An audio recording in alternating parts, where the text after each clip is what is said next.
الحمدللہ رب العالمین والصلاة والسلام علی محمد الامین. اعوذ باللہ من الشیطان الرجیم. بسم اللہ الرحمن الرحیم. خواتین و حضرات، دین کا صحیح تصور میں ہم یہاں پہنچ گئے تھے کہ نبوت ختم ہو گئی اور خدا کی عدالت زمین سے اٹھا لی گئی. میں نے عرض کیا کہ قرآن مجید میں سورہ احزاب کی آیت 40 ہے جس میں اللہ تعالیٰ نے اس کا اعلان فرمایا ہے. سورہ احزاب کی اس آیت کا مطالعہ کرنے سے پہلے میں اس کا پس منظر آپ پر واضح کرنا چاہتا ہوں. اس پس منظر کی وضاحت اس لیے ضروری ہے کہ ہمارے ہاں عام طور پر لوگ یہ سمجھتے ہیں کہ یہ مسئلہ دور جدید مرزا غلام احمد صاحب قادیانی نے پیدا کیا، ورنہ امت مسلمہ میں یہ کوئی مسئلہ نہیں تھا، اور انہوں نے اپنی نبوت کا جیسا کچھ بھی اس کی تعبیرات کی جاتی ہیں اعلان کر دیا، اور اس سے ایک نئی تفریق امت میں پیدا ہوئی. میں چونکہ اس کے بالکل برخلاف یہ سمجھتا ہوں کہ یہ مسئلہ بہت پرانا ہے، اور اس مسئلے کی اساسات اصلاً تصوف میں ہے. یعنی ہم یہاں دو تعبیروں کو متقابل طریقے پہ زیر بحث لا رہے ہیں، ایک سید صاحب کی تعبیر اور ایک دین کی متصوفانہ تعبیر جسے جلیل القدر لوگوں نے اختیار کیا ہے. یہ مسئلہ اس میں کس طرح مختلف ادوار سے گزر رہا ہے اور اس میں کیسے اس کے بارے میں آراء قائم کی جا رہی ہیں، اس پر ایک نظر ڈال لیجئے تاکہ پھر سارے استدلال کو سمجھنے میں آسانی رہے. ابھی آپ نے یہ دیکھا کہ جب ہم نے نبوت کی تو یہ بیان قوت یہ ہے کہ بنی آدم میں سے کوئی شخص آسمان سے وحی پا کر لوگوں کو حق بتائے اور اس کے ماننے والوں کو قیامت میں اچھے انجام کی خوشخبری دے اور نہ ماننے والوں کو برے انجام سے خبردار کرے. اس میں آخر میں تو نبی کا کام بیان کیا گیا ہے، لیکن اصل چیز جو اس کو اس منصب پر فائز کر دیتی ہے وہ یہ ہے کہ وہ آسمان سے وحی پاتا ہے اور لوگوں کو اس کی بنیاد پر حق بتاتا ہے. یعنی اس وقت میں بھی آپ کے سامنے اپنی دانست میں اپنے فہم کے مطابق یہ واضح کرنے کی کوشش کر رہا ہوں کہ حق کیا ہے، لیکن اس کے بارے میں حاشا مجھے یہ ہے کہ میں نے یہ کسی وحی سے یا الہام سے حاصل کیا ہے. میں یہ کہتا ہوں کہ میں نے اپنے حقیر علم کی حد تک اس کو قرآن کی اس آیت سے سمجھا ہے، رسالت مآب صلی اللہ علیہ وسلم کی اس بات سے سمجھا ہے. اس کے دلائل یہ ہے، اور مجھے ہو سکتا ہے کہ غلطی لگ گئی، ممکن ہے کہ میں بات ٹھیک نہ سمجھ سکا ہوں، اور ظاہر ہے کہ اس کے لیے بھی کوئی خصوصی منصب کی ضرورت نہیں ہے کہ کوئی آدمی میری اس بات کو چیلنج کرے یا اس پر تنقید کرے یا اس کی غلطی واضح کرے. اس کے لیے تنہا اتنا کافی ہے کہ وہ بھی اس کی کمپٹنس پر، یعنی قرآن مجید کی زبان ہے، اس کا علم ہے، اس کو وہ بھی زندگی کا موضوع بنا لے. جب وہ بنا لے گا تو وہ بھی اس پوزیشن میں آ جائے گا کہ میری غلطی مجھ پر واضح کر سکے یا اس کے خلاف استدلال کر سکے. تو یہ ایک ایسا ہی معاملہ ہے جیسے دنیا کے دوسرے علوم میں ہوتا ہے. یعنی کوئی سائنسدان اپنا نقطہ نظر بیان کرتا ہے، کوئی ماہر معیشت اپنا نقطہ نظر بیان کرتا ہے، تو وہ ظاہر بات ہے کہ یا اس کائنات کا مطالعہ کر کے کچھ نتائج نکال رہا ہوتا ہے، اس کے دلائل دے دیتا ہے، اور یا نفس انسانی کا مطالعہ کر کے کچھ نتائج نکال رہا ہوتا ہے، اس کے دلائل دے دیتا ہے، اور یا انسانوں کے باہمی تعامل یعنی معاشرت کا جائزہ لیتا ہے تو ساری سوشل سائنسز وجود میں آ جاتی. یعنی جو چیز ہمارے سامنے موجود ہے وہ یہ تین ہی چیزیں ہیں. پورا عالم ہے، اس میں ہم بھی شامل ہیں، ہمارا اپنا نفس ہے، اور پھر ان نفوس کا باہمی تعامل ہے، ایک دوسرے سے ہم ملتے ملاتے ہیں، اس سے معیشت وجود میں آتی ہے، معاشرت وجود میں آتی ہے، سیاست وجود میں آتی ہے. تو ان چیزوں کا مطالعہ کیا جاتا ہے، مطالعہ کر کے حقائق کو ترتیب، اور اس سے مختلف علوم نیچرل سائنسز وجود میں آتی ہیں، سوشل سائنسز وجود میں آتی ہیں. یہ سارا جتنا عمل ہے ایسا ہی معاملہ مذہبیات میں ہوتا ہے. یعنی ہمارے پاس قرآن مجید ہے، ہمارے پاس پیغمبر صلی اللہ علیہ وسلم کے ارشادات ہیں، ہم ان کی بنیاد پر کوئی بات کہتے ہیں، اس کے علمی دلائل دے دیتے ہیں جیسے ایک سائنسدان دیتا ہے، اور ان دلائل میں ایسے ہی غلطی کا امکان ہوتا ہے جس طرح کے کسی دوسرے صاحب علم کی بات میں غلطی کا امکان ہو سکتا ہے. یہ ایک زندہ عمل ہے جو جاری رہتا ہے. جب یہ کہتا ہے، مثلا میں یہاں بیٹھ کے آپ کو یہ کہوں کہ میں جو آپ کو بات بتا رہا ہوں اس کو براہ راست اللہ تعالیٰ سے جانا ہے، انی علی بینۃ من ربی، میں اپنے پروردگار کی طرف سے ایک بینہ پر ہوں۔ تو یہ اصل میں نبوت ہے۔ نبوت میں اور ہم فقیروں میں یہی فرق ہے۔ ایک آدمی اس بنیاد پر بات کی میرے پاس یہ پیغمبر کی بات ہے، میں آپ کو بات سمجھا رہا ہوں، اور ایک آدمی یہ کہتا ہے کہ میں نے اس کو براہ راست وہاں سے اخذ کیا ہے۔ اب صوفیہ کو یہ مسئلہ کیسے پیش آیا، اس کی چند چیزیں آپ دیکھیں۔ ہمارے ہاں یہ جو متصوفانہ تعبیر دین کی رائج ہونا شروع ہوئی ہے، تو اس میں بڑے لوگ پیدا ہوئے، میں ان کا کچھ مختصر تعارف آپ کو پیچھے کے مباحث میں کرا چکا ہوں، یعنی یہ بتا چکا ہوں کہ یہ معاملہ کس طریقے سے ہوا، متصوفانہ تعبیر کے مختلف ادوار کیا ہیں، اور اس میں پہلے مرحلے میں کون سے بزرگ تھے جنہوں نے کچھ چیزیں بیان کی بعد میں۔ اس میں میں نے یہ بھی واضح کر دیا تھا کہ جب ہم اس کا ذکر کرتے ہیں تو ہمارے لیے یہ قابل اعتنا اس لیے بنتا ہے، یعنی یہ تعبیر قابل اعتنا اس لیے نہیں بنتی کہ کوئی کاکو شاہ اور روڈے شاہ یہ بات بیان کر رہا ہے، اس لیے بنتی ہے کہ ہمارے جلیل القدر اہل علم نے اس تعبیر کو اختیار کیا ہے۔ تو اس میں سب سے پہلے جو بڑی غیر معمولی شخصیت ہے وہ امام غزالی ہیں، حجت الاسلام ہے، ان کی کتاب احیاء العلوم ایک غیر معمولی چیز ہے، یعنی اس تعبیر کو وہ بیان کرتی ہے۔ انہوں نے اپنی حق تک پہنچنے کی سرگزشت لکھی ہے۔ آپ لوگوں میں سے اگر کسی کو کبھی موقع ملے تو اسے ضرور پڑھیں، یعنی بڑی دل نواز کتاب ہے، المنقذ من الضلال۔ مدعا یہ ہے کہ میں گمراہی سے کیسے نکلا، یعنی مختصر سی کتاب ہے، وہ ان کی اصل میں تلاش حق کی سرگزشت ہے۔ تو اس سرگزشت میں وہ تجزیہ کر کے بتاتے ہیں کہ میں نے تعلیمیہ کے نقطہ نظر کا جائزہ لیا، امامیہ کے نقطہ نظر، جو ان کے زمانے میں مختلف گروہ تھے ان کا جائزہ لیا، اور پھر ایک بڑی تفصیلی گفتگو کرنے کے بعد وہ بڑے حکیم آدمی ہیں، انسانی نفسیات کا بڑا گہرا علم رکھنے والے لوگوں میں سے، اور جب وہ احیاء میں بھی کبھی انسان کے اندر مثال کے طور پر یہ بتانا شروع کریں گے نا تکبر کیا ہوتا ہے، تو آپ وہ ان کا وہ باب کھول کر نہ پڑھیے، اس لیے کہ کچھ دیر کے بعد اپنے آپ سے شرم آنے لگ جاتی ہے۔ وہ تکبر کی ان سطحوں تک پہنچ جاتے ہیں جو ہم نے کبھی دیکھی نہیں ہوتی، یعنی وہاں تک پہنچ کے آپ کو بتائیں گے یہ بھی تکبر، یعنی آدمی اس کا جو تجزیہ ہے اس کا، بعض اس کے رویے، بعض اس کی باتیں ایسی ہوتی ہیں کہ اسے شعور نہیں ہوتا اس بات کا، لیکن اس کے اندر اتر کر وہاں تک لے جائیں گے آپ کو کہ یہ دیکھیے یہاں ذرا ٹھہر کے غور فرمائیے، یہاں بھی آپ یہ کام کر رہے ہیں۔ تو ایسے حکیم آدمی ہیں۔ خیر انہوں نے وہ جائزہ لیا ہے، اس میں جائزہ لینے کے بعد وہ کہتے ہیں کہ پھر جب مجھے کہیں اطمینان نہیں ہوا، یعنی مجھے یہ احساس ہوا کہ ان میں سے کسی پاس بھی حق نہیں ہے یا حق کے اجزاء ہیں، اور وہ جو چیز اصل میں ملنی چاہیے وہ نہیں ملتی کسی، تو پھر میں صوفیہ کے گروہ کے پاس گیا، تو وہاں مجھ کو حقیقت مل گئی، پھر وہ کہتا میں مطمئن ہو گیا، اور اسی اطمینان پر انہوں نے پھر زندگی بسر کی ہے۔ اس کا ایک غیر معمولی اثر ان کی شخصیت پر بھی ہوا، وہ اس زمانے میں بڑی غیر معمولی حیثیت رکھتے تھے، اور ہماری ایک بڑی درسگاہ میں تعلیم و تدریس کی ذمہ داریاں انجام دیتا تھے۔ وہ وہاں سے پھر اپنے علاقے میں چلے گئے اور اپنے گاؤں ہی میں جا کر انہوں نے باقی زندگی گزاری، اور وزیر اعظم کے خطوط کے باوجود وہ تشریف نہیں لائے واپس۔ المنقذ من الضلال میں انہوں نے یہ سرگزشت بیان کی ہے، اور یہ بھی بتایا ہے کہ میں جب اس حق پر پہنچا تو اس سے مجھے کیا ملا۔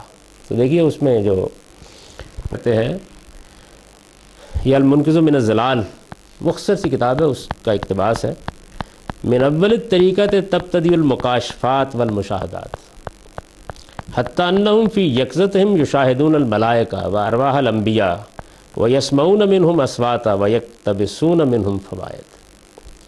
اس راہ کے مسافروں کو، یعنی جو لوگ تصوف میں آ جاتے ہیں، تو کیا ہوتا ہے، اس راہ کے مسافروں کو مکاشفات و مشاہدات کی نعمت ابتدائی میں حاصل ہو جاتی ہے، یعنی باطن کے حقائق کھلنے لگ جاتے ہیں، اللہ تعالیٰ کے ساتھ معاملہ ہونے لگ جاتا ہے، آدمی ملائے اعلیٰ کے حقائق کا مشاہدہ کرنے لگ جاتا ہے، یہ ہو جاتا ہے، رابطہ پیدا ہو جاتا ہے۔ یہاں تک انہم فی یقظتہم یشاہدون الملائکہ وارواح الانبیاء، یہاں تک کہ وہ بیداری کی حالت میں نبیوں کی ارواح اور فرشتوں کا مشاہدہ کرتے، ان کی آوازیں سنتے اور ان سے فائدے حاصل کرتے، یعنی یہ چیز جو ہے یہ حاصل ہو جاتی ہے ابتدائی میں۔ یہ ان کا بیان ہے۔ آگے انہوں نے اور بھی اس کی بعض چیزوں کو بیان۔ اب ذرا آپ سنتے چلے جائیے کہ معاملہ کہاں تک پہنچتا ہے۔ میں نے ابھی آپ سے عرض کیا کہ ہم جیسے فقیر لوگ تو یہی بیان کریں گے کہ بھئی یہ ایک دلیل ہے، اس کی بنیاد پر یہ بات سمجھی گئی ہے، صحیح بھی ہو سکتی ہے، غلط بھی ہو سکتی ہے، آپ تنقید کریں گے تو غلطی واضح ہو جائے گی، ہو سکتا ہے خود غور کریں تو غلطی واضح ہو جائے، روز واضح ہوتی ہے. تو یہ ایک اور نوعیت کا عمل ہے، اس میں کوئی فکر یا عمل کی عصمت نہیں ہوتی. یعنی غلطی علم میں بھی ہوتی ہے، ہم سے عمل میں بھی ہوتی ہے، دونوں چیزیں. وہ کیا کہتے ہیں؟ وہ یہ کہتے ہیں کہ ہمارے طریقے پر آدمی اگر چلے تو اس میں ایک ایسا مقام آتا ہے. وہ مقام کیا ہے؟ وہ مقام یہ ہے کہ ایسی جگہ پر آدمی پہنچ جاتا ہے کہ فہو وجیہ معصوم صاحب و ذوق حکیم. یہ بھی وہی میں نے آپ سے عرض کیا کہ خانقاہ میں محض بیٹھے ہوئے صوفی کا کلام نہیں ہے. یہ جو عبارت میں آپ کے سامنے رکھ رہا ہوں، یہ شاہ ولی اللہ کے خانوادے کے چشم و چراغ شاہ اسماعیل شہید کی کتاب ابقات کا اقتباس ہے. گویا ان کے زمانے تک بہت بڑے آدمی، یہ تقویۃ الایمان کے مصنف بھی ہیں، صراط مستقیم کے مصنف بھی ہیں، منصب امامت کے مصنف بھی ہیں، اور یہ ابقات ان کی خاص تصوف کے فن میں ایک شہپارہ سمجھی جاتی ہے. بائبل ہے ایک طرح سے اس کی، بالکل انہوں نے خلاصہ کر دیا ہے اپنے زمانے تک کے سارے علم کا، اور ایک مشکل کتاب ہے. یعنی جس طرح کسی مجلس میں اگر بیان کر کے میں نے کشاف پڑھی ہے تو لوگوں کی حالت خراب ہو جاتی ہے، وہی معاملہ ابقات کا بھی ہے، اس طرح کی ہے. تو وہ کہتے ہیں کہ یہ جو ہستی ہے ہمارے ہاں، یعنی ہمارے ہاں صوفیہ کو یہ جو چنانچہ یہ ہستی صاحب وجاہت، معصوم، صاحب ذوق اور صاحب حکمت ہوتی ہے. جب پھر یہ تو ہے نا چند الفاظ ہیں جن کی کچھ بھی توجیہ ہو سکتی ہے. آگے چلیے. اللہ تعالیٰ کیا کرتے ہیں؟ کہتے ہیں کہ چونکہ اب اس جگہ پر اس کو لانا ہے تو اللہ تعالیٰ یہ کرتے ہیں کہ یلقی علیہ علوما نافعۃ فی قیامہ بمنصبہ فہذا الالقاء یسمى تفہیما. پھر اللہ تعالیٰ اس کی تربیت کے پیش نظر اس پر وہ علوم القاء فرماتے ہیں، یعنی اس کو وہ آسمان سے حاصل ہوتے ہیں جو اس کے منصب کی ذمہ داریوں کو پورا کرنے میں اس کے لیے یعنی ایک ذمہ داری ہے نا اس کی، لوگوں کو حق بتانا، تو اس منصب کی ذمہ داریوں کو پورا کرنے کے لیے وہ علوم آسمان سے اس کو ملتے ہیں جو نافع ہوتے ہیں. اس القاء کو تفہیم بھی کہتے ہیں. یہ انہوں نے ایک اصطلاح بنائی ہے کہ اس کو اصل میں مسئلہ کیا ہے؟ مسئلہ یہ ہے کہ القاء کو اگر وہی کہہ دیا جائے یعنی مسئلہ پیدا ہو جائے گا نا، تو انہوں نے اس کا نام رکھا ہے تفہیم. پھر کہتے ہیں پھر اس کی عصمت اور اس کی روح کی بیداری کا ایک تقاضا یہ بھی ہے کہ اس نے جو کچھ غیب سے پایا ہے، آپ فرمائیں گے کہ قرآن کی بات بھی ہو گئی، کچھ اللہ تعالیٰ کی یعنی یہ کوئی عالم بھی کہہ سکتا ہے کہ اللہ نے مجھ پر یہ بات کھولی ہے. اس کا مطلب یہ ہوتا ہے کہ میں نے جدوجہد کی تو مجھ پر یہ بات واضح ہو گئی ہے. اس کے معنی آپ اس معنی میں ہو سکتا ہے کہ اس عبارت کو لیں، وہ اسی گنجائش نہیں چھوڑتے، بتاتے ہیں کہ ہم کس معنی میں کہہ رہے ہیں یہ بات. وہ کہتے ہیں کہ پھر اس کی عصمت، پہلی بات یہ کہ معصوم ہے، غلطی نہیں ہو سکتی. پھر اس کی عصمت اور اس کی روح کی بیداری کا ایک تقاضا یہ بھی ہوتا کہ اللہ یختلط بعلومہ شیء مغایر لما تلقاہ من الغیب، کہ اس نے جو کچھ غیب سے پایا ہے اس میں اس کے سوا کسی دوسری چیز کی آمیزش نہ ہو. یعنی جیسے پیغمبر کی وحی کی قرآن میں آپ دیکھ جاتی ہے، اللہ تعالیٰ کے آئیں بائیں فرشتے مقرر کر دیتے ہیں، یعنی کوئی شیطان در اندازی نہیں کر سکتا. روح الامین اس کو لیتے ہیں. قرآن مجید کی آخری صورتوں میں یہ بہت ذکر آیا ہے. جب قریش نے کہا ہے نا کہ یہ تو الہام ہے، تو اللہ تعالیٰ نے بتایا کہ یہ تو اصل میں لوح محفوظ میں ہوتا ہے، وہاں پہرے لگے ہوئے ہوتے ہیں، وہاں سے فرشتے لے کے آتے ہیں، اور اس زمانے میں شیاطین جن کے لیے اوپر جانے کے دروازے بند کر دیے جاتے ہیں. اگر کوئی اوپر جاتا ہے تو قرآن مجید کے نزول کے زمانے میں اس پر شہاب ثاقب کی بارش ہو رہی ہوتی ہے، اور پھر اس طریقے سے وہ لے کے آتے ہیں. اور جب پیغمبر ان کو پہنچا رہا ہوتا ہے تو اس میں بھی دیکھیں سورہ جن کے آخر میں ہے کہ پھر ہم چاروں طرف پہرا مقرر کر دیتے ہیں، یہ دیکھنے کے لیے کہ بات ٹھیک پہنچ رہی ہے. یعنی یہ غیر معمولی اہتمام جو ہے وہ ہوتا ہے. تو یہ کہتے ہیں کہ بالکل یہی صورت ہمارے ساتھ بھی ہو جاتی ہے. وَلِذَالِكَ كَانَتِ الْحِكْمَةُ كُلُّهَا حَقًّا لَا يَأْتِهِ الْبَاطِلُ مِنْ بَيْنِ يَدَيْهِ وَلَا مِنْ خَلْفِهِ. یہ واضح رہنا چاہیے کہ یہ جو لا یاتی الباطل من بین یدیہ ولا من خلفہ، یہ اپنے بارے میں کہا ہے، یہ قرآن کی آیت کا حصہ ہے. وہ کہتے ہیں کہ یہ غیب سے جو کچھ ہم نے پایا ہوتا ہے اس میں کسی چیز کی دوسری چیز کی آمیزش نہ ہو. یہی وجہ ہے کہ اس کی حکمت، یعنی ہمارا وہ جو بزرگ ہے، صوفی ہے، جو اس مقام پر پہنچ جاتا ہے تو اس کی حکمت تمام تر حق ہوتی ہے، جس میں نہ باطل آگے سے کوئی راہ پا سکتا ہے نہ پیچھے سے. یہ قرآن نے اپنے بارے میں کہا ہے. کہ یہ خدا کی کتاب ہے، اس میں کوئی شیطان نہ آگے سے گھس سکتا نہ پیچھے سے، یعنی یہ بالکل اپنی جگہ پر اسی کو نقل کر دیا۔ اچھا، اب یعنی تفہیم ہے، یہ القاء ہے، یہ الفاظ استعمال ہو رہے ہیں۔ اب وہ کہتے ہیں کہ کیوں نیچے کیوں رہا جائے؟ کہتے ہیں کہ یہ تفہیم حکمت کی سب سے اعلیٰ قسم ہے، من اعلیٰ اقسامہا۔ تو کہتے ہیں کیا حرج ہے اگر یہ کہا جائے کہ ان یسمى بالوحی الباطن، ہم اس باطن کیوں نہ کہہ دیں؟ یعنی اب دیکھیے نا کہ وہ وحی کے ساتھ ایک صفت لگا دی انہوں نے تاکہ آدمی زیادہ متوحش نہ ہو، تو نوبت یہاں تک پہنچ گئی، لیکن ابھی نہیں، ابھی آپ دیکھیے مزید آگے کیا صورتحال ہے۔ اچھا، اب یہ مسئلہ پیدا ہو جاتا ہے کہ بھائی ایک طرف محمد الرسول اللہ صلی اللہ علیہ وسلم، ان کا پیش کردہ قرآن، ان کے ارشادات ہیں نا موجود، تو جب یہ شخص جس کا یہ ذکر کر رہے ہیں جو ان کے نزدیک اس مرتبے پر پہنچ، یعنی حکیم صاحب وجاہت، اس جگہ پر پہنچ گیا، جب پہنچ گیا ہے تو پھر اس کے بعد ٹھیک ہے وہ یہ کہے کہ بھئی یہ حق مجھ کو ملا ہے اور اپنے حق کو اپنے بلبوتے پر پیش کرے۔ یعنی محمد الرسول اللہ صلی اللہ علیہ وسلم کے ساتھ مسئلے کی پھر کیا نوعیت؟ ان کو بھی وہی مل گئی آسمان سے، حق مل گیا، انہوں نے پہنچا دیا، آپ کو مل گیا، آپ نے پہنچا دیا، ان سے تعلق کی پھر کیا نوعیت ہے؟ تو وہ اس کو واضح کرتے ہیں کہ معاملہ تو چونکہ یکساں ہو گیا ہے، تو کیا ہے؟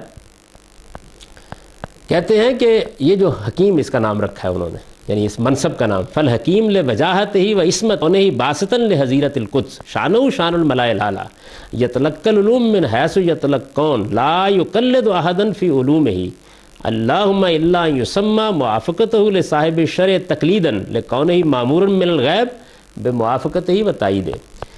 بس اس ہستی کا معاملہ، یعنی یہ جو حکیم ہے، اس ہستی کا معاملہ اس کی وجاہت اور عصمت کی بنا پر، اور اس بنا پر کہ عالم قدس کی تجلیات اسی سے دنیا میں پھیلتی ہیں جب وہ ہوتا ہے دنیا میں، بالکل وہی ہوتا ہے جو آسمان کے فرشتوں کا ہے۔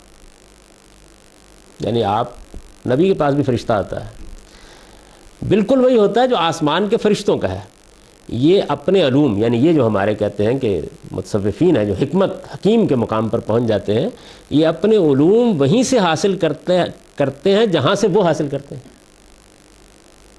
وہ سے مراد فرشتے جیسے ملائے اعلیٰ سے پاتے ہیں، یہ بھی وہیں سے پاتے ہیں، اور اس معاملے میں یہ کسی کے مقلد نہیں ہوتے،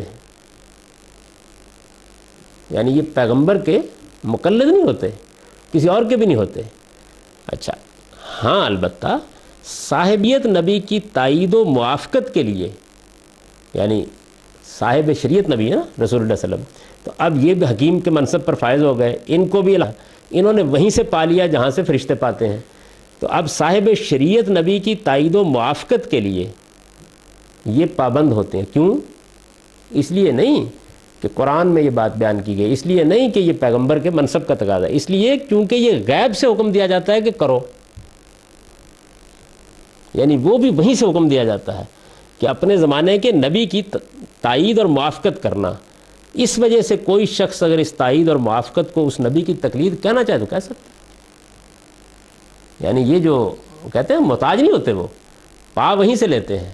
اگر کوئی کہنا چاہے یہ کہ وہ نبی کی تقلید کر، تو وہ بھی اس لیے نہیں کرتے اس لیے آپ کرتے ہیں یا میں کرتا ہوں، اس لیے کرتے ہیں کہ اوپر غیب سے کہا جاتا ہے کہ نظم قائم رکھنے کے لیے یہ تقلید تائید ہوتی رہنی چاہیے، یعنی اس کے اندر کھڑے ہو کر بات کرو۔ آپ دیکھیں گے مرزا غلام احمد صاحب قادیانی جو بروزی نبی، ذلی نبی، تابع نبی، وہ اصطلاحات استعمال کرتے ہیں نا، تو یہ کیسے آہستہ آہستہ ڈیولپ ہوتی ہے ہمارے یہاں، تو یہ کرتے ہیں۔ اچھا، اب یہ سوال پیدا ہوتا ہے کہ اس طرح کی ہستی جو آ گئی دنیا میں، شاہ ولی اللہ آ گئے مثال کے طور پر،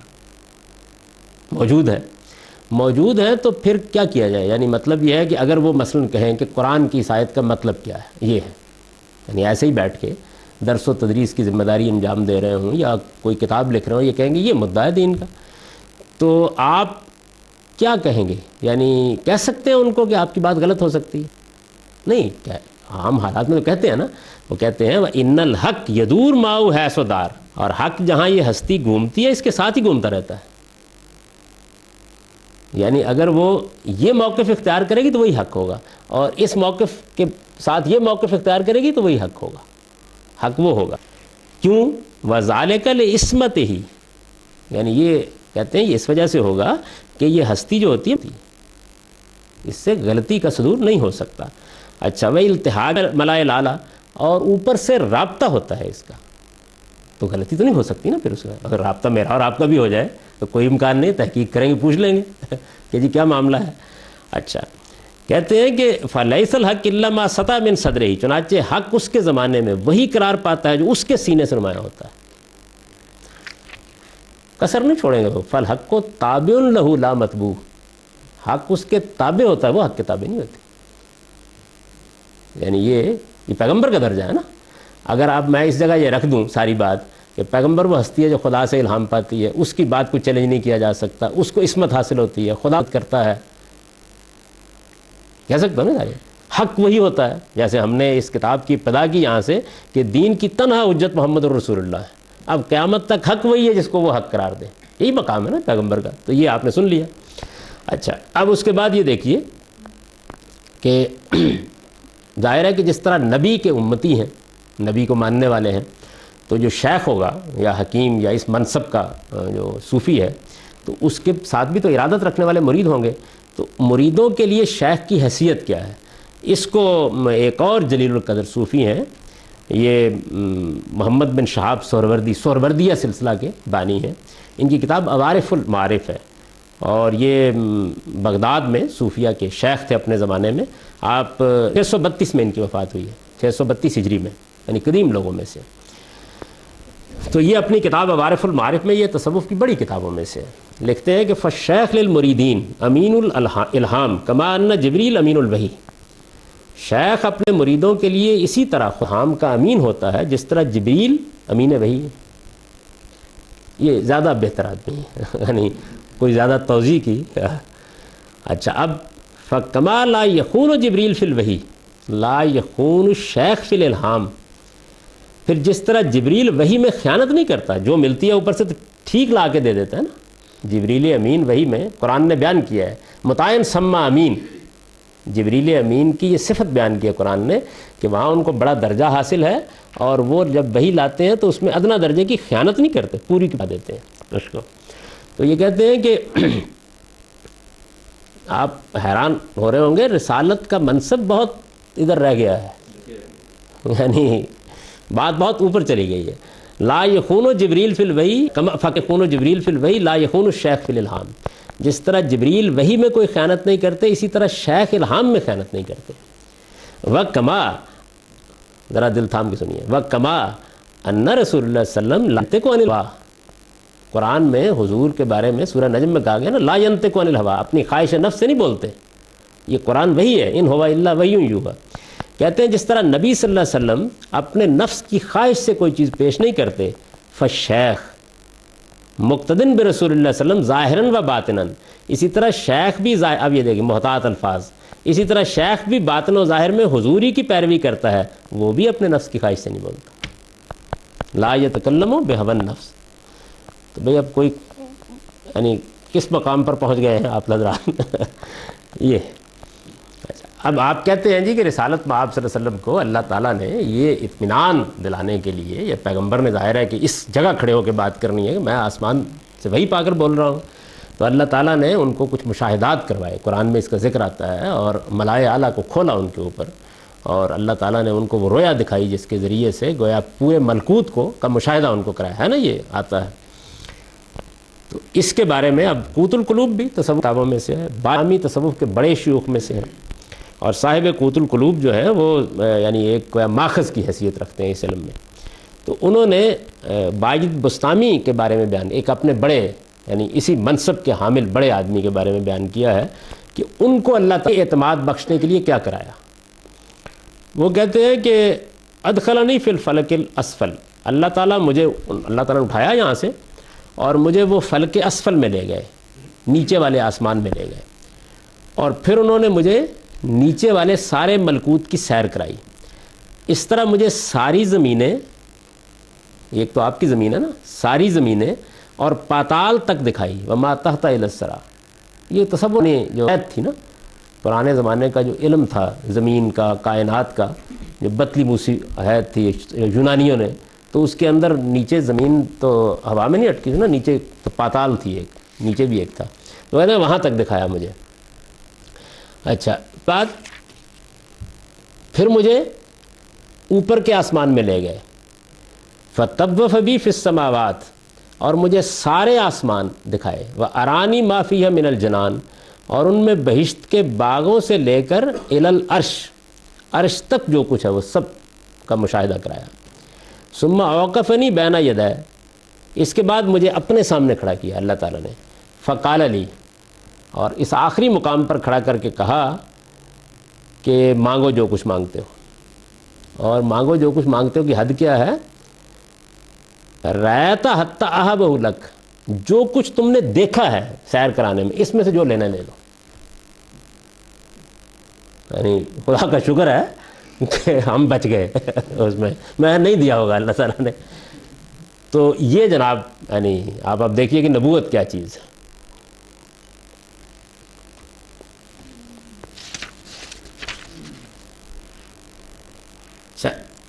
انہی میں پھر ایک بہت جلیل القدر ہستی شیخ اکبر ان کو کہتے ہیں یہ حضرات، ابن عربی کی ہے، ان کو سب سے بڑا عالم، سب سے بڑا صوفی سمجھا جاتا ہے، اور سر ان کے سامنے جھکتے ہیں. وہ اس کو پھر موضوع بنا کر گفتگو، یہ ساری تو بات آپ نے سن لی نا. ابھی تک تو یہ ہے کہ اصل بات حقیقت زیر بحث ہے، یعنی آسمان بھی آ گئی، خدا سے رابطہ بھی ہو گیا، عصمت بھی حاصل ہو گئی، حق کا منبع بھی بن گئے، حق ان کے ساتھ جہاں وہ جاتے ہیں وہاں گھومتا ہے، باطل داخل نہیں ہو سکتا. اب وہ انہوں نے موضوع بنایا ہے کہ یہ کیا مسئلہ ہے، پھر نبوت ختم ہو گئی، اس کو موضوع بنایا نا انہوں نے. اور یہ دیکھیے یہ جو ابن عربی ہیں، یہ ظاہر ہے کہ کوئی آج کے آدمی نہیں ہے کہ آپ مرزا غلام احمد قادیانی صاحب کو متون کریں. فرماتے ہیں، اور یہ ان کی کتاب ہے فتوحات، بڑی کتابوں میں سے فتوحات مکیہ، اور اس میں انہوں نے بیان کی ہے. فإن النبوة التي انقطعت بوجود رسول اللہ صلی اللہ علیہ وسلم انما ہے نبوت التشریع لا مقامها. چنانچہ جو نبوت نبی صلی اللہ علیہ وسلم پر ختم ہوئی، جو نبوت نبی صلی اللہ علیہ وسلم پر ختم ہوئی وہ محض تشریعی نبوت ہے، یعنی شریعت لانے والے نبی کی نبوت ہے. مرزا صاحب اس سے مختلف کیا کہتے ہیں؟ یہی تو کہتے ہیں. چلو نبوت نبی صلی اللہ علیہ وسلم پر ختم ہوئی وہ محض تشریعی نبوت ہے، نبوت کا مقام ابھی باقی ہے، نبوت کا مقام ابھی باقی ہے. فلا شرع یکون ناسخا لشرعہ صلی اللہ علیہ وسلم، کہتے ہیں کہ نبوت کے ختم ہونے کا مطلب یہ ہے کہ اب کوئی نئی شریعت آ کر نبی صلی اللہ علیہ وسلم کی شریعت کو نہ منسوخ کرے گی، ولا یزید فی حکمہ شرع آخر، اور نہ آپ کے قانون میں کسی نئے قانون کا اضافہ کرے گی. یعنی نبوت کے ختم ہونے والی جو آیت ہے قرآن کی، وہ کہتے ہیں یا حدیث میں جو یہ ذکر آیا ہے، تو اس کا مطلب صرف اتنا ہے کہ اب نئی شریعت نہیں آئے گی، مقام نبوت باقی ہے. وَهَذَا مَعْنَى قَوْلِهِ صلی اللہ علیہ وسلم ان الرسالۃ والنبوۃ انقطعت فلا رسول بعدی ولا نبی.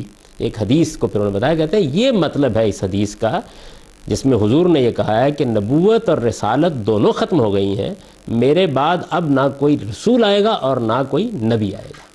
یہ حدیث یہ مطلب ہے اس کا. مزید اس کو واضح کرتے اے لا نبی بعدی یکون علی شرع مخالفا لشرعی گانا یکون تحت حکم شریعتی.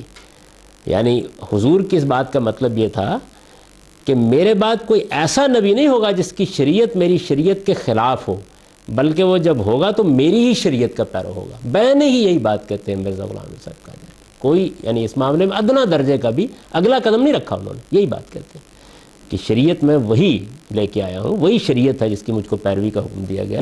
5 کو 4 نمازیں نہیں کر رہا یا 5 کو 6 نہیں کر رہا، ساری شریعت وہی ہے.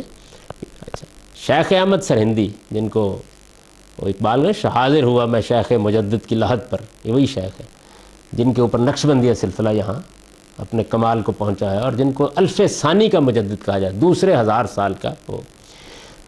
وہ اپنی کتاب، ان کی مکتوبات بہت مشہور کتاب ہے، اس میں اسی موضوع پر لکھتے ہیں کہ باید دانست کے منصب نبوت ختم بر خاتم الرسل شدیست علیہ و علی علیہ الصلاۃ و تسلیمات، اما از کمالات آن منصب بطریق طبیعت مطابعان اورا نصیب کامل است. فارسی عبارت ہے. جاننا چاہیے کہ منصب نبوت بے شک خاتم النبیین صلی اللہ علیہ وسلم پر ختم ہو گیا، منصب نبوت، لیکن اس منصب کے کمالات، منصب کے کمالات کیا ہیں؟ وہی آتی ہے نا، الہام ہوتا ہے، خدا سے رابطہ ہوتا ہے. اس منصب کے کمالات آپ کے پیرووں کو آپ کے پیرو ہی کی حیثیت سے اب بھی پورے حاصل ہو سکتے ہیں. کم نہیں، تھوڑے نہیں، کسی نچلے درجے میں پورے حاصل ہو سکتے ہیں۔ اچھا، اب رسول اللہ صلی اللہ علیہ وسلم کو تو اللہ تعالیٰ کبھی کبھی اپنے ملکوت دکھا دیتے تھے، تمام انبیاء کے ساتھ یعنی یہ نہیں ہے کہ دل کے آئینے میں ہے تصویر یار، جب ذرا گردن جھکائی دیکھ لی، یہ صورت نہیں تھی، یعنی ایسا نہیں، حضور تو وہی بھی آتی تھی، اللہ تعالیٰ فیصلہ کرتے تھے، یعنی خود تھوڑی لے آتے تھے، اس بیان ہوا ہے قرآن مجید میں۔ آپ کو اضطراب ہوا بعض اوقات تو بتا دیا گیا کہ نہیں، خدا کے حکم کے بغیر جبریل نے کہا ہم نہیں آ سکتے، یعنی ہم تو اس وقت آئیں گے جب بھیجنے والا بھیجے گا۔ ایسا نہیں ہے کہ ذرا ایک الا اللہ کی ضرب لگائی اور آ گئے، رابطہ ہو گیا، یہ صورت پیغمبروں کے ساتھ بھی نہیں۔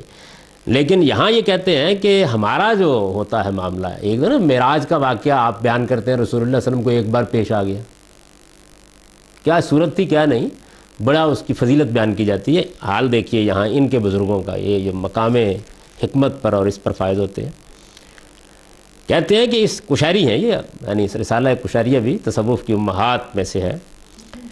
یہ کہتے ہیں کہ یہ جو ہمارے جب اس مقام پر ہمارا شیخ پہنچ جاتا ہے تو اس کا علم و تصرف جو ہوتا ہے وہ اس درجے کا ہوتا ہے، کانا یرا جملۃ الکون، کانا یرا جملۃ الکون یضیء بنور کان لہو، اس راہ کے سالک کو یہ سارا عالم اس کے اپنے ہی نور سے روشن دکھائی دیتا ہے، یہاں تک کہ اس پورے کی کوئی چیز اس کی نگاہوں سے چھپی نہیں رہتی، کوئی چیز چھپی نہیں رہتی، وہ آسمان سے زمین تک، وَكَانَ يَرَى جَمِيعَ الْكَوْنِ مِنَ السَّمَاءِ وَالْأَرْضِ، وہ آسمان سے زمین تک یہ ساری کائنات اپنی آنکھوں سے دیکھتا ہے۔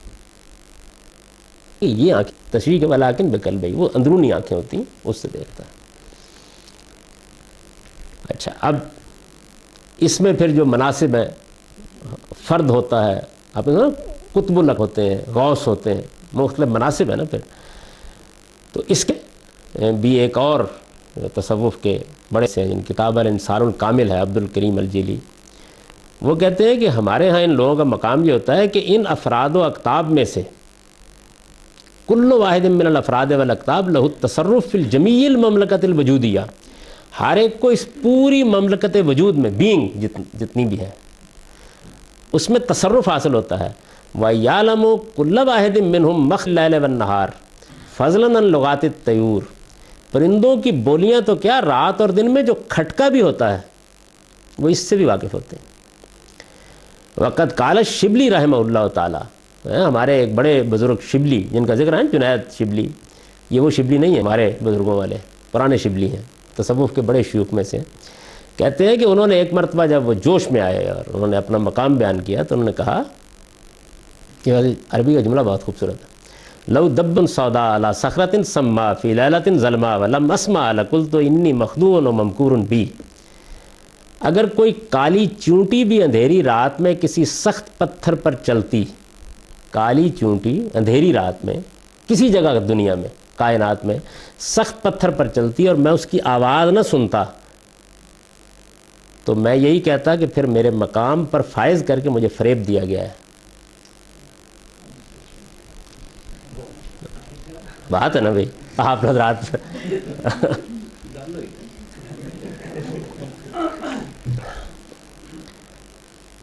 ابن عربی اسی مقام کی وضاحت کرتے ہوئے فتوحات مکیہ میں کہتے ہیں کہ وَهُمْ مِنَ الْعِلْمِ بِحَيْث اِذَا رَأَى أَحَدُهُمْ أَسْرَى وَتَاتَ شَخْصٍ عَلِمَ أَنَّهَا وَتَاتُ سَيِّدٍ وَشَقِيٍّ، ان کے علم کی شان پر پہنچنے کے بعد یہ ہوتی ہے کہ ان میں سے کوئی اگر کسی شخص کا نقش قدم بھی دیکھ لے،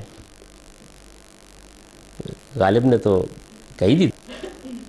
کہہ دیتی ہے شوخی نقش پا کی، ابھی اس راہ سے کوئی گیا ہے، تو وہ تو یہ کوئی گیا ہے، وہ کہتے ہیں کہ آپ گزر جائیں اور آپ کے نقش قدم کو دیکھ لیں، وہ ہمارے جو شیخ ہیں تو کیا ہوتا ہے، نقش قدم بھی دیکھ لیں، تو نقش قدم کو دیکھ کر اسے معلوم ہو جاتا ہے کہ جہنمی ہے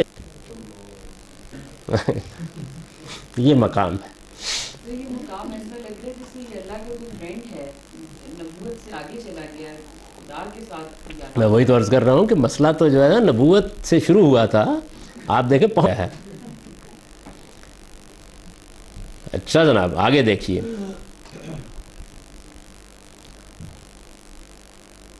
ابن عربی اپنی کتاب مواقع النجوم میں کہتے ہیں من الصوفیت من لا یزال عاکفا اللہ، کہ ہمارے صوفیوں میں سے تو ایسے بھی ہوتے ہیں کہ جن کی نگاہیں ہمہ وقت 24 گھنٹے لوح محفوظ پر ہوتی ہیں، آپ پوچھیں بتا دیں گے یہ لکھا ہوا ہے ہم وقت. استغفرک ربی واتوب الیہ. اچھا پھر ان میں کچھ مناصب ہیں، مقامات ہیں ان لوگوں کے. ان میں ایک خاص کیٹیگری ہے مردان غیب کی. اس میں اوتاد ہوتے ہیں، یعنی صوفیہ کا، یہ میں نے اس پر عبارت لکھی، صوفیہ کا عقیدہ ہے کہ زمین پر اللہ کے خاص بندوں کی ایک جماعت ہمیشہ موجود رہتی ہے جو اس عالم کا سب کام جاری رکھتے ہیں. زمین و آسمان کی ہر چیز ان کی مرضی کے تابع اور روز و شب کا یہ سلسلہ ان کے احکام کا پابند ہوتا ہے.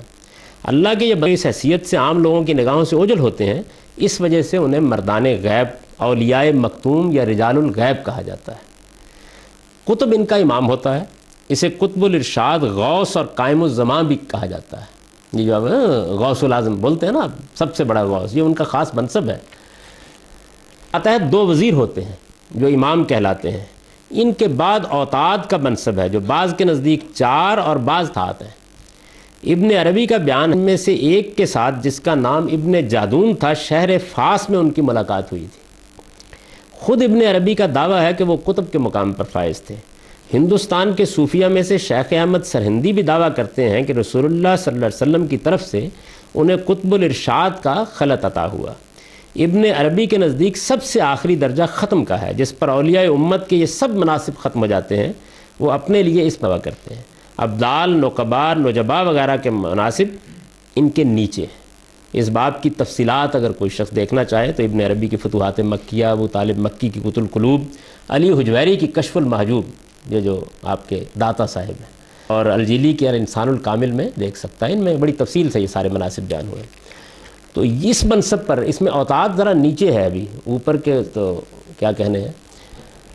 وہ یہ کہتے ہیں کہ جس کو اوتاد کے منصب پر فائز کیا جاتا ہے، ان میں سے ایک کے ذریعے سے اللہ تعالیٰ مشرق کی حفاظت کرتے ہیں اور اس کی ریاست اسی میں ہوتی ہے، یعنی پوری کائنات کا مشرق اس کے پاس ہوتا ہے. دوسرے 3 جنوب اور شمال کی حفاظت پر مامور ہیں. سمتوں کا یہ تعین، یعنی مشرق مغرب کہاں سے طے ہوتا ہے، کہتے ہیں کہ وہ تقسیم من الکعبہ، یعنی بیت اللہ سے یہ تقسیم کی جاتی ہے. بیت اللہ کے مشرق میں، بیت اللہ کے شمال میں، بیت اللہ کے جنوب میں. وقد یعبر عنہم بالجبال، کہتے ہیں ہماری جو باطنی اصطلاح ہے نا، اس میں یہ جو ذمہ داری سنبھالے ہوئے ہوتے ہیں کائنات کی، یہ ان کو جبال کہتے ہیں. اور اب جبال کہتے ہیں پہاڑ کو، عربی میں پہاڑوں کو. تو وہ کہتے ہیں ہم نے یہ نام کہاں سے لیا ہے. اوتاد ہے نا، اوتاد کو جبال بھی کہتے ہیں. علم نجل الارض مہادا والجتادا، قرآن میں ہے نا یہ آیت، سورہ اس پہ لیا ہے کہ قرآن نے یہ کہا ہے کہ پہاڑوں سے زمین کی لرزش کو روکا گیا ہے. تو ان سے کائنات کے اندر اضطراب کو روکا جاتا ہے، یعنی کوئی تھمی ہوئی ہے پوری کی پوری کائنات.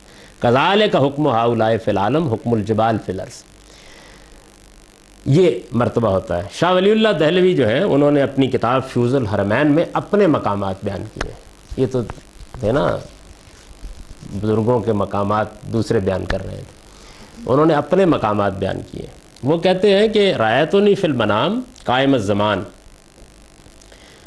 میں نے خواب میں یہ دیکھا کہ مجھے قائم الزمان کے منصب کیا گیا. یعنی یہ ایک نئی اصطلاح انہوں نے اختیار کی، قائم الزمان کا منصب مجھے دیا گیا. اب سوال پیدا ہوا کہ یہ قائم الزمان کا مطلب کیا ہے.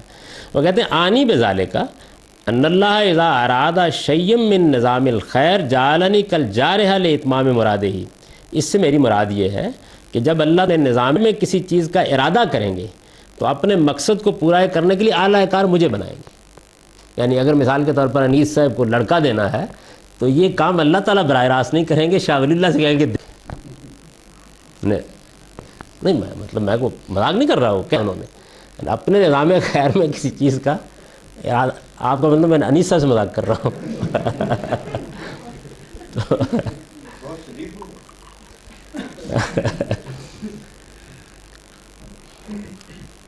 اب یہ جناب وہ مقام ہے، اور اس مقام پر پہنچنے کے بعد وہ مذہبیوں سے کیا کہتے ہیں.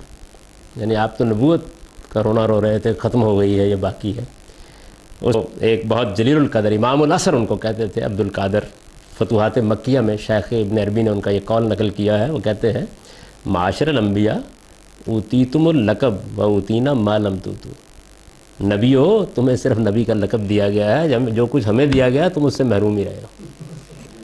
تو خاتمہ کلام اس باب میں یہ ہے، یہ تصوف کا نقطہ نظر ہے اس معاملے میں.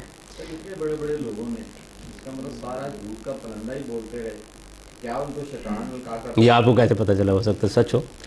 کیسے بتا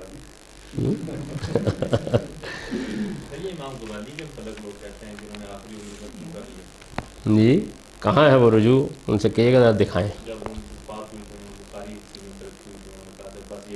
ہاں مذہب تو ان کا یقیناً یہی ہوگا. یعنی وہ ویسے تو دین کے عالم تھے. شاہ ولی اللہ بھی بخاری رکھ کے کہہ سکتے تھے کہ مذہب میرا یہ، اس سے رجوع کیسے ثابت ہو گیا؟ پھر تو ان کو کہنا چاہیے تھا کہ جو کچھ میں نے من الزلال میں لکھا ہے ایک نئی المنقذ من الزلال لکھ رہا ہوں، یہ کہنا چاہیے تھا نا انہیں. تمام باتیں جو آپ نے پڑھی صوفیہ بزرگی، ان کو غلط کہنے کے لیے ہمارے پاس کیا باتیں موجود ہیں؟ قرآن اگر اس کو الگ رکھ دیجئے تو پھر سب ٹھیک. پھر کیا قرآن ان باتوں سے روکا ہے کہ یہ ایسا نہیں ہوگا. قرآن وہی میں اب وہی بتانے لگا ہوں، یعنی وہی اب میں کرنے لگا ہوں آپ سے. تو یہ جو مقام مرتبہ یہ بیان کیا بالکل یہیں سے مرزا غلام احمد صاحب قادیانی نا وہ بنیادی طور پر صوفی تھے. تصوف سے ان کا اشتغال تھا. اسی طرح کے اوراد، وظائف، چلے، یہی چیزیں جو تھیں ان کے ہاں. آپ ابتدائی زندگی ان کی پڑھیں تو وہ اصل میں یہی تھے.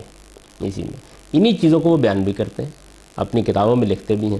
تو آہستہ آہستہ جس طرح یہاں آپ نے دیکھا ہے نا کہ ذرا الفاظ کے استعمال میں احتیاط برتتے ہیں، تو آہستہ آہستہ انہوں نے پھر یہ کہا کہ میں مسیح موعود ہوں. پھر انہوں نے کہا کہ میں گویا میرا مطلب اصطلاحی نبوت نہیں ہے، میں نبی نہیں ہوں.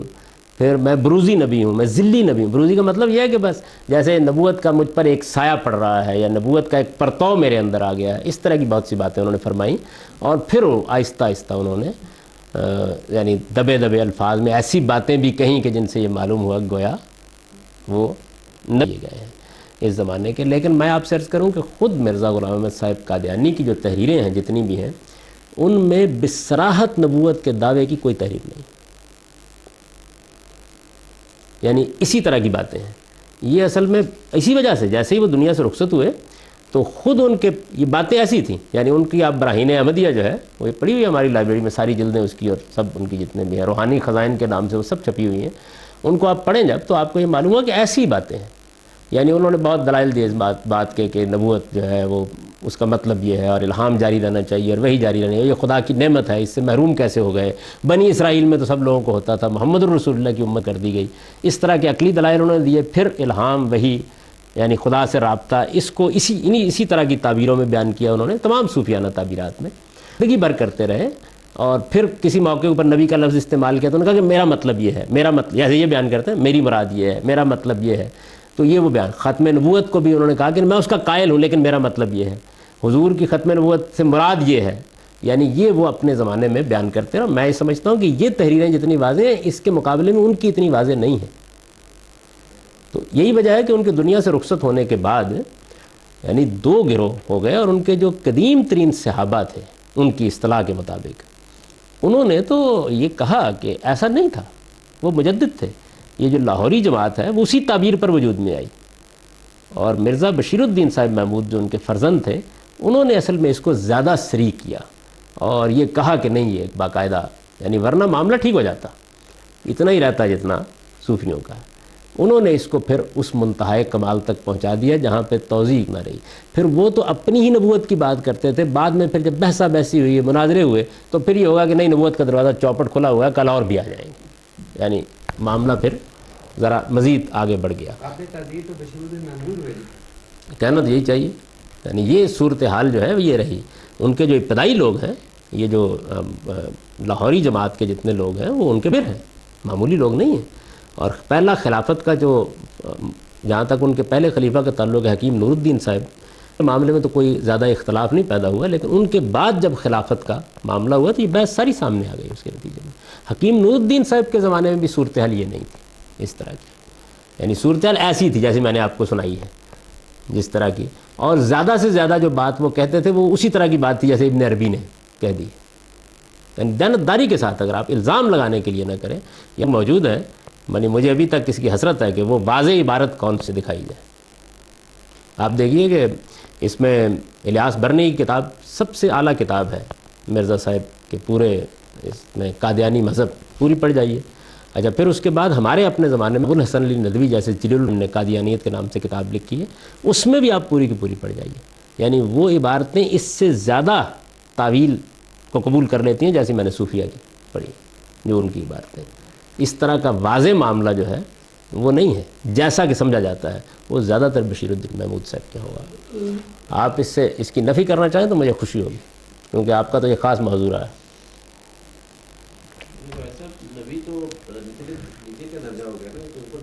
میں وہی بات عرض کر رہا ہوں کہ مطلب ہمارے صوفی، یعنی آپ کے ہاں ایک شخص نے نبوت کا بیچارے نے دعویٰ کر دیا، تو آپ نے پکڑ کے اس کو کہاں پہنچا دیا، اس بارے میں کیا خیال ہے؟ ہمارے اپنے زمانے کے بڑے بزرگ لوگوں میں سے ہیں اور بڑے جلیل القدر عالم فاضل آدمی ہیں احمد جاوید صاحب، تو وہ ایک مرتبہ یعنی ان کے اپنے حلقے میں ایک مسئلہ ہو گیا۔ یہ ایک خاص صوفیوں کا گروہ ہے جو فرانس میں پیدا ہوا، شواں مارٹن لنگز، جن کی کتاب وہ محمد سیرت پر بھی آئی ہے، تو یہ بھی صوفیوں کا ایک حلقہ ہے، شاذلی سلسلے اور اس طرح کی بہت سی چیزوں میں یہ، اور اب کافی بہت سی، تو اس میں ایک ان کے جو بڑے آدمی تھے انہوں نے یہ بیان کیا ایک جگہ پر کہ رسول اللہ صلی اللہ علیہ وسلم کی نبوت کا دائرہ بھی وہیں تک ہے جہاں تک مسلمان یا صحابہ کی فتوحات پہنچی ہیں،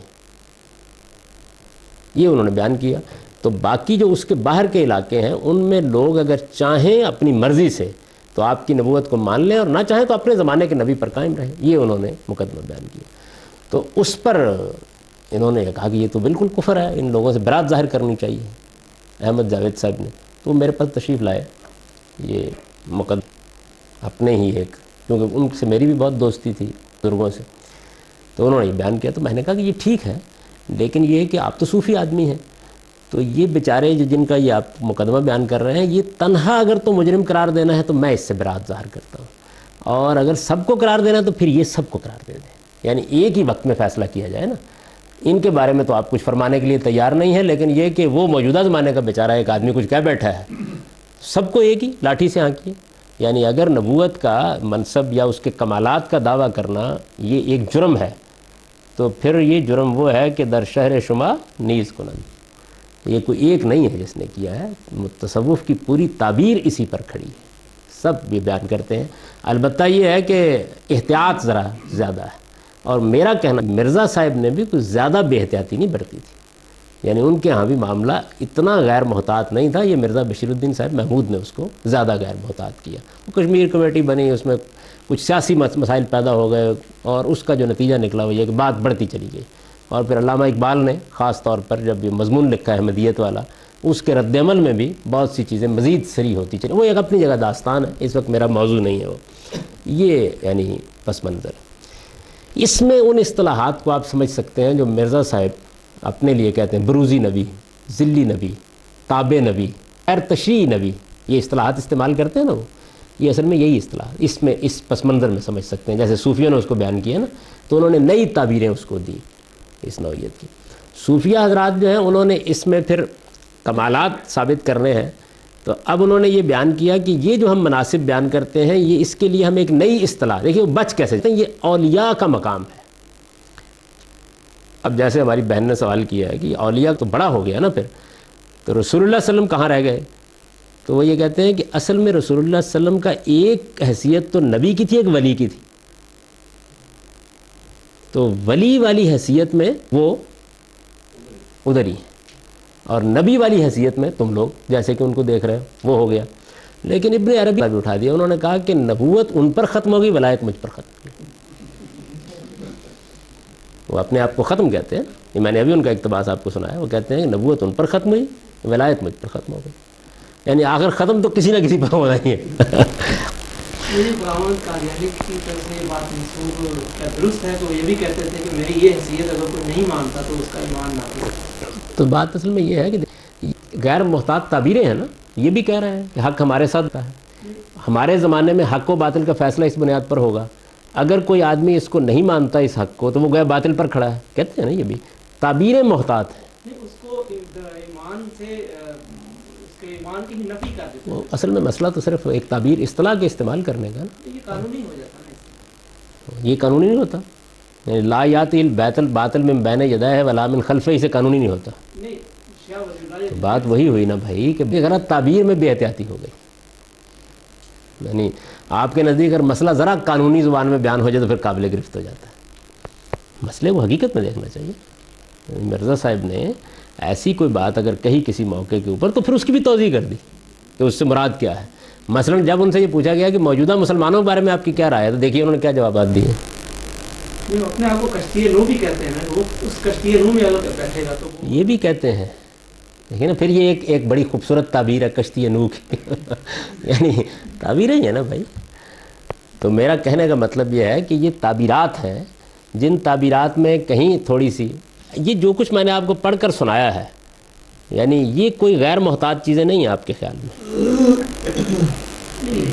بہت غیر محتاط ہے، لیکن اب ان کی جو تعبیر ہے اس میں ایک فرق ہے کہ انہوں نے قانونی طور پر وہ ٹھیک ہے کہ اس کی، میں وہی تو کہہ رہا ہوں کہ جب ابن عربی نے یہ کہا کہ تشریع نبوت ختم ہوئی ہے، تو یہ قانونی بیان نہیں ہے۔ یہ الفاظ کی حد تک تو یہ ہے، لیکن وہ اس پر یہ نہیں کہتے کہ یہ آدمی جو اس پر مجھ پر جب ایمان نہیں رہے گا ایک دائرہ ایمان سے خارج ہوگا۔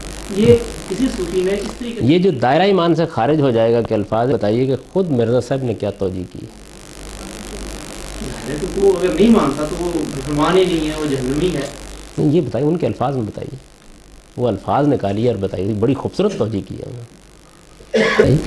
جتنے بھی آپ کیے ہیں یہ سارے بہت بڑے بڑے عالم تھے، قرآن ظاہر ہے ان کا مین موضوع بھی رہا۔ مرزا صاحب بھی بہت بڑے عالم تھے، اپنے زمانے میں بڑے مناظر کی حیثیت رکھتے تھے۔ ان کے بارے میں مولانا ابوالکلام آزاد نے بڑے غیر معمولی الفاظ لکھے ہیں جب ان کی وفات ہوئی ہے۔ وکیل اخبار کے اس زمانے وہ ایڈیٹر تھے مولانا ابوالکلام آزاد، معمولی آدمی نہیں تھے مولانا ابوالکلام آزاد۔ انہوں نے بڑی ان کی مدح اور تعریف کی، اور بہت سے لوگ، علامہ اقبال بڑے ان کے معتقد رہے ایک زمانے میں، عالم تھے، وہی بڑے عالم تھے۔ یعنی قرآن سے اس کو پھر ثابت بھی کیا کہ یہ اتنا بڑا ایک ٹاپک ہے کہ نبی جیسا ایک شخصیت ہے جس کو اولیاء کا نام دیا جا رہا ہے، یا اس سے بھی بڑھا کے پیش کیا جا رہا ہے۔ قرآن سے انہوں نے اس کی کوئی آگے سے تفصیل نہیں بیان کی کہ اس کا بھی ایک نام ہونا چاہیے قرآن میں مینشن، کہ وہ یہ ہے۔ وہ بتاتے ہیں، وہ کہتے ہیں اولیاء اللہ جو ہیں وہ ہوتے ہیں وہ، ابھی تو انہوں نے قرآن مجید سے اوتاد کا نام بھی نکال کے دکھا دیا، جبال کا نام بھی نکال کے قرآن مجید سے نکال تو دیا انہوں نے، یعنی قرآن مجید سے ایسے ہی نکالتے۔ وقت ہو گیا جی۔